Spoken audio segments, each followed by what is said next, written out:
Adobe Photoshop գունային տեսությունը հասկանալու համար և նրա հիմքում ընկած հասկացությունները ավելի ճիշտ պատկերացնելու համար մենք պետք է ետ գնանք մինչև 1666 թվականը, երբ Իսաակ Նյուտոնը հայտնաբերեց սպեկտրները, այսինքն որ սպիտակ լույսը իր մեջ պարունակում է բոլոր գույները, և այդ գույների գումարումից մենք ստանում ենք սպիտակ լույսը։ Իսկ այն ժամանակ այդ հայտնաբերից հետո սկսվեց փնտրումներ, թե ինչպես կարելի է ստանալ գունավոր լուսանկար։ Առաջին փորձը լուսանկար ստանալու արվեց 1761 թվականի մայիսի 17-ին շոտլանդացի ֆիզիկոս Ջեյմս Մաքսվելի թմի օգնությամբ հիմնվում էր այն հասկացության վրա, որը տրվեց Գերտրուդ Յունգի կողմից, որ մարդու աչքի մեջ գոյություն ունեն հատուկ ռեցեպտորներ, որոնք կարողանում են ընդունել կանաչ, կարմիր և կապույտ գույները, այսինքն ճանաչել գույները։ Այդ տեսության վրա հիմնվելով Մաքսվելը ստեղծեց մի սարքավորում, որը հնարավորություն էր տալիս լուսանկարել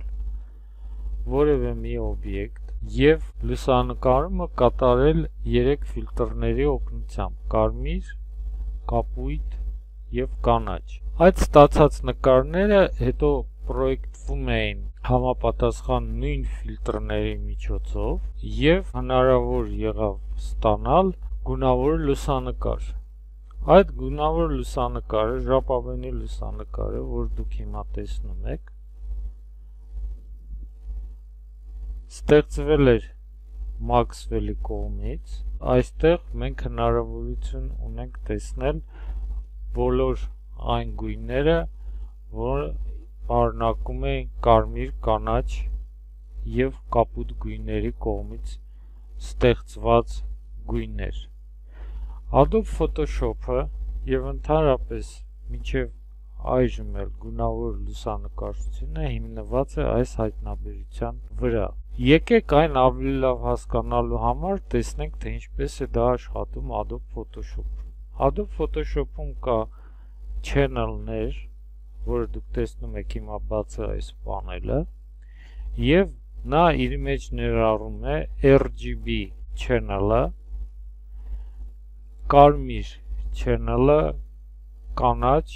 և կապույտ channel-ը։ Եթե մենք նայենք այժմ այս պանելին, ապա դուք կնկատեք, որ մեր նկարները սև ու սպիտակ են։ Ինչ է դա նշանակում։ Երբ որ Մաքսվելը նկարում էր և բաց էր թողում լույսը կապույտ, կանաչ և կարմիր ֆիլտրներով, այն ժամանակ հնարավոր էր ստանալ սև ու սպիտակ նկարներ։ Եվ հետո, ինչպես ես ասացի, այս նկարները նորից պրոյեկտվում էին կարմիր, կանաչ և կապույտ ֆիլտրներ և ստացվում էր գունավոր լուսանկար։ Եթե մենք այժմ պատկերացնենք, ապա այս վերևի կանալը, շերտը, որտեղ գրված է RGB, այսինքն կարմիր, կանաչ և կապույտ, իրենից ներկայացնում է այն լուսանկարը, որը պրոյեկտվում էր։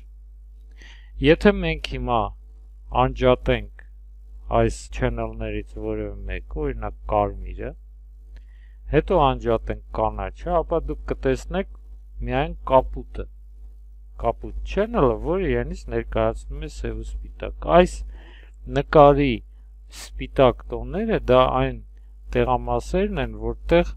արտահայտիչ են կապույտ գույնի ալիքները։ Եթե մենք անջատենք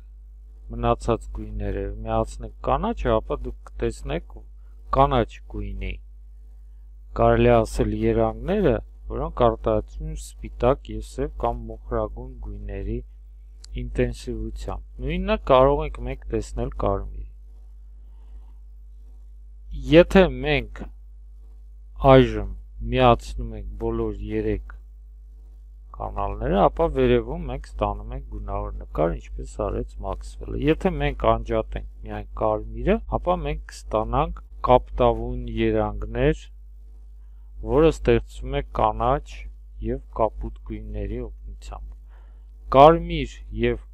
կանաչ գույների օգնությամբ համադրությամբ մենք կարող ենք ստանալ նույնը, եթե մենք միացնենք կապույտը եւ կարմիր, ապա դուք կտեսնեք, որ մենք կստանանք նաեւ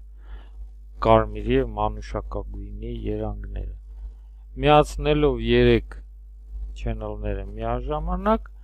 մենք կստանանք գունավոր լուսանկար։ Այս հիմունքները, որ ստեղծվել էին Նյուտոնի կողմից եւ առաջին լուսանկարն ստացվել Մաքսվելի կողմից, այժմ կիրառվում է նաեւ մեր ֆոտոխցիկներում։ Եթե մենք հիմա նայենք այս նկարին, ապա սա Բայերի կողմից ստեղծված ցանցերն են, որոնք իրենից ներկայացնում են պիքսելներ, ամեն մեկը գույնային։ Ամեն մի պիքսելը իր մեջ պարունակում է ինֆորմացիա կարմիր, կանաչ եւ կապույտ գույների մասին։ Այսինքն կոնկրետ օրինակ այս կանաչ գույնը, որը այստեղ գտնվում է, այս պիքսելի մեջ կամ ռեցեպտորի մեջ, այնտեղ թափանցում են միայն կանաչ գույնի քվանտեր, որը դուք այժմ կարող եք տեսնել այս մեջտեղի նկարում։ Ձախից եւ աչից դուք տեսնում եք, որ թափանցում են կարմիր եւ կապույտ ֆոտոններ, հետեւաբար մենք ստանում ենք առանձին ամեն մի պիքսելում բիտ ինֆորմացիա, որը բացատրվում է երկու թվի աշճաններով, 2-ի խորանարդ, 2-ի 4 աշճան եւ 2-ի 5 աշճան։ Համապատասխան դրան, ինչքան որ մենք ինֆորմացիա ստանում ենք, այսինքն ինչքան շատ ֆոտոններ են անցնում, մենք կարող ենք ստանալ ավելի ցայտուն եւ ավելի կոնտրաստով, ավելի շատ գույն պարունակող նկարներ։ Դրանք Photoshop-ում արտահայտվում են բիթերով եւ եթե մենք օրինակ այստեղ բացենք image-ի մոդերը նկարի, ապա դուք կարող եք այստեղ տեսնել, որ կա 8 բիտ, 16 բիտ channel եւ 32 բիտ channel հասկացություններ։ Սա նշանակում է, որ 2-ի 8 աշճանով մենք կարող ենք ստանալ գույներ, այստեղ 2-ի 16 աշճանով եւ 2-ի 8 աշճան, դա բավականին շատ մեծ թիվ է, որը մեզ հնարավորություն է տալիս ստանալ գեղեցիկ պատկերներ։ 32 բիտանոց channel-ները, որտեղ արդեն կան